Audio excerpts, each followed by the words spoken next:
बेटियों के लिए, और जो 8,000 करोड़ का पैकेज खिलाड़ियों के लिए गुजरात में जाता है वहाँ से कोई गोल्ड मेडल नहीं आता। और जबकि हरियाणा के खिलाड़ी इतने गोल्ड मेडल लेके आते हैं उनकी कोई सुनवाई नहीं होती। किया है बजरंगबली ने, जो बजरंग पुनिया का साथ दिया है, वहाँ पे दूसरी पार्टी की जीत हो गया, तो उससे वहाँ पर का झुंझलाहटपन उतारने के लिए 7,000 करोड़ आज तक विदेशी यात्राओं पे फूंक दिया, जबकि कोई बेनिफिट आज तक इसका हमारे देश को नहीं हुआ। और अब भी वहाँ पे कर्नाटक अपने हार का दुख जाम लगता है, उसके लिए कानून और कुछ है, आम पब्लिक के लिए कानून और कुछ है। ब्रिजभूषण और जो संदीप सिंह खेल मंत्री, उसके ऊपर कोई कार्रवाई नहीं होगी। 6-6 महीने हमारे बहन बेटियों उनके ऊपर इल्जाम लगा रहे हैं। मोदी के खातर भी जनता सिर्फ वोट देने के लायक। अब 15 साल गुजरात का मुख्यमंत्री रह लिया, 10 साल प्रधानमंत्री रह लिया, आज तक तो विश्व गुरु बने नहीं। हम आगे माने तो कोई उम्मीद नहीं, इनकी छुट्टी इस बार निश्चित है। नमस्कार, राम राम। हरियाणा तक देख रहे हैं आप, और यहाँ आज भजन सिंह मनक माजरा हमें मिले हैं।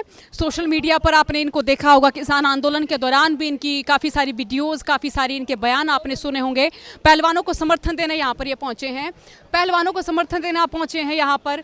गांव देहात में इस खबर को लेकर, इस पूरे मसले को लेकर क्या सोचा जा रहा है? सभी भाइयों को राम राम। और जो हमारी बहन बेटी है, मोदी जी कल जब साक्षी मलिक को और विनेश फोगाट को, सबको इनको अपने परिवार से बता रहा था, भाई हमारे परिवार से हैं बजरंग पुनिया को। आज ये वही हैं जो पहले खिलाड़ी जब मेडल लेके आए थे तब तो मोदी जी इनके साथ फोटो तुलवा रहे थे। आज ये रो रहे हैं सड़क पर बैठ के, आज मोदी जी को पता नहीं। और मोदी जी जो कर्नाटक चुनाव में हार का सामना किया है, बजरंगबली ने जो बजरंग पुनिया का साथ दिया है, वहाँ पे दूसरी पार्टी की जीत हो गया, तो उससे वहाँ पर हार का झुंझलाहटपन उतारने के लिए 7,000 करोड़ आज तक विदेशी यात्राओं पर फूंक दिया, जबकि कोई बेनिफिट आज तक इसका हमारे देश को नहीं हुआ। और अब भी वहाँ पे कर्नाटक अपने हार का दुख बुलाने के लिए, कर्नाटक में जो हार हुई है उसका दुख बुलाने के लिए विदेश यात्राएं कर रहे, वहाँ पर अलग अलग तरह से अपना मनोरंजन कर रहे, जबकि उस हमारी यात्रा का आभूषियों के साथ फोटो ले रहे। और जबकि यहाँ पे पंजाब में कहते थे भाई पंजाब का सीएम मेरे को मारना चाहता है, तो यहाँ तो उनको जान को खतरा था, वहाँ आभूषियों के साथ फोटो ले रहे। दूसरे देश वालों से उनको कोई खतरा नहीं है, मतलब अपने इंडिया में उनको डर लगता है। और जब पश्चिम बंगाल में गए थे, वहाँ ममता से कहते थे दीदी ओ दीदी, वहाँ ये नारा दिया था। पश्चिम बंगाल में, इसमें कर्नाटक में नारा दिया था जय बजरंगबली का, वहाँ भी उनको उनकी औकात दिखा दी। पश्चिम बंगाल में ममता बनर्जी ने वहाँ से उनको भगाया, पंजाब में उनको भगवत मान ने भगाया।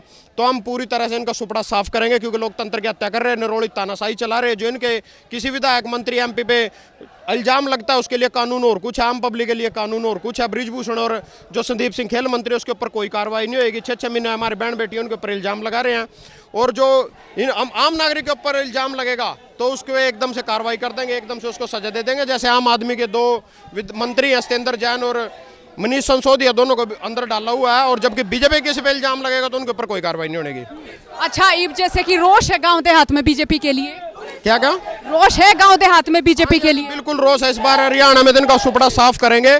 और सभी भाइयों से अपील करना चाहता हूं, जब जैसे कांग्रेस का 2013 में बहुमत की सरकार थी और हमने 53 सीट पे ला दिया था, इस तानाशाही अंकारी का अंकार तोड़ने के लिए इसके एक बार झुकाना होगा। कह रहे हैं 2047 में भारत विश्व गुरु बनेगा, तो 2047 में इनको दोबारा बना लियो, तब तक इनको रेस्ट दे दो।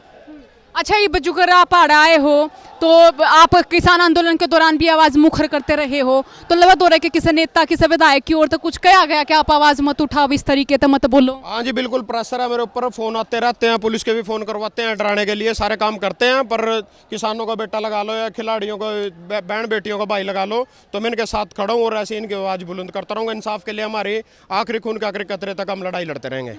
अच्छा, अब जैसे बीच में आ गया था राजपूत वर्सेज जाट वाला मसला ले आए थे, फिर उसके बाद राज्य वर्सेज राज्य हो गया था कि ये तो हरियाणा के हैं। अब नीरज चोपड़ा भी जो है विश्व में नंबर 1 हो गए हैं, जेवलिन थ्रोवर बन गए हैं। तो ये बगर नू देखे तो हरियाणा की माटी में तो खेल रहा है, जो कर बिहार यूपी में राजनीति साहित्य का केंद्र रहा है। जो जाट और कह रहे राजपूत वाला, ये तो सिर्फ मुद्दे को भटकाने के लिए हर बार आंदोलन में कुछ न कुछ घुसा दिया जाता है। जैसे हमारे किसान आंदोलन को भी खालिस्तानियों को बनाने की कोशिश की गई थी, ऐसे इसको भी जाट और राजपूतों को आंदोलन बनाने की कोशिश की जा रही है। जबकि लड़ाई हमारी बहन बेटियों के लिए। और जो 8,000 करोड़ का पैकेज खिलाड़ियों के लिए गुजरात में जाता है, वहाँ से कोई गोल्ड मेडल नहीं आता। और जबकि हरियाणा के खिलाड़ी इतने गोल्ड मेडल लेके आते हैं उनकी कोई सुनवाई नहीं होती। कोई किसी तरह का बहन बेटियों को इंसाफ के लिए अगर आवाज़ उठाई है, इनके लिए आज कोई बोलने के लिए तैयार नहीं है। कोई बीजेपी के सामने नहीं आ रहा, क्योंकि सारे के सारे आपस में बीजेपी के विधायक सांसद मौसी गए हैं, जो एक दूसरे पर इल्जाम लगा तो आप खाने के चक्कर में, कुर्सी के चक्कर में सिर्फ जनता पे देना बड़ो चौपड़ का वोट हुआ। मोदी के खातर भी जनता सिर्फ वोट देने के लायक। अब 15 साल गुजरात का मुख्यमंत्री रह लिया, 10 साल प्रधानमंत्री रह लिया, आज तक तो विश्व गुरु बने नहीं। हम आगे माने तो कोई उम्मीद नहीं, इनकी छुट्टी इस बार निश्चित है। तो संदीप सिंह वाला मसला भी जब होया तो गांव देहात में भी काफी पंचायतें हुई, रोष जाहिर करा गया।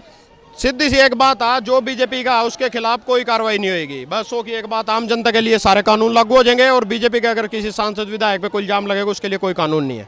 तो आपकी बेल्ट पड़ती है उधर कैथल करनाल साइड संदीप सिंह की, कभी उनका आवास घेरने, कभी उनको चेताने के लिए, कभी वहाँ पे किए गए इस तरह के कार्यक्रम? वो कभी भी कोई ना प्रोग्राम करते हैं ना कहीं पे पब्लिक के बीच में आते हैं। उस दिन से छुपे हुए हैं, नार्को टेस्ट से भी वो मुकर गए हैं। और जबकि यही इल्जाम किसी आम नागरिक पर लगते, पोक्सो एक्ट इतना खतरनाक होता है जिसमें 6 महीने जमानत नहीं मिलती है, और जबकि बीजेपी के विधायक सांसदों पर इल्जाम लगेगा उनके ऊपर कोई कार्रवाई नहीं होगी। बहुत बहुत शुक्रिया। तो लगातार हम यहाँ पहलवानों से जुड़े तमाम अपडेट आपको दिखा रहे हैं। हरियाणा तक के साथ जुड़े रहेगा। राम राम।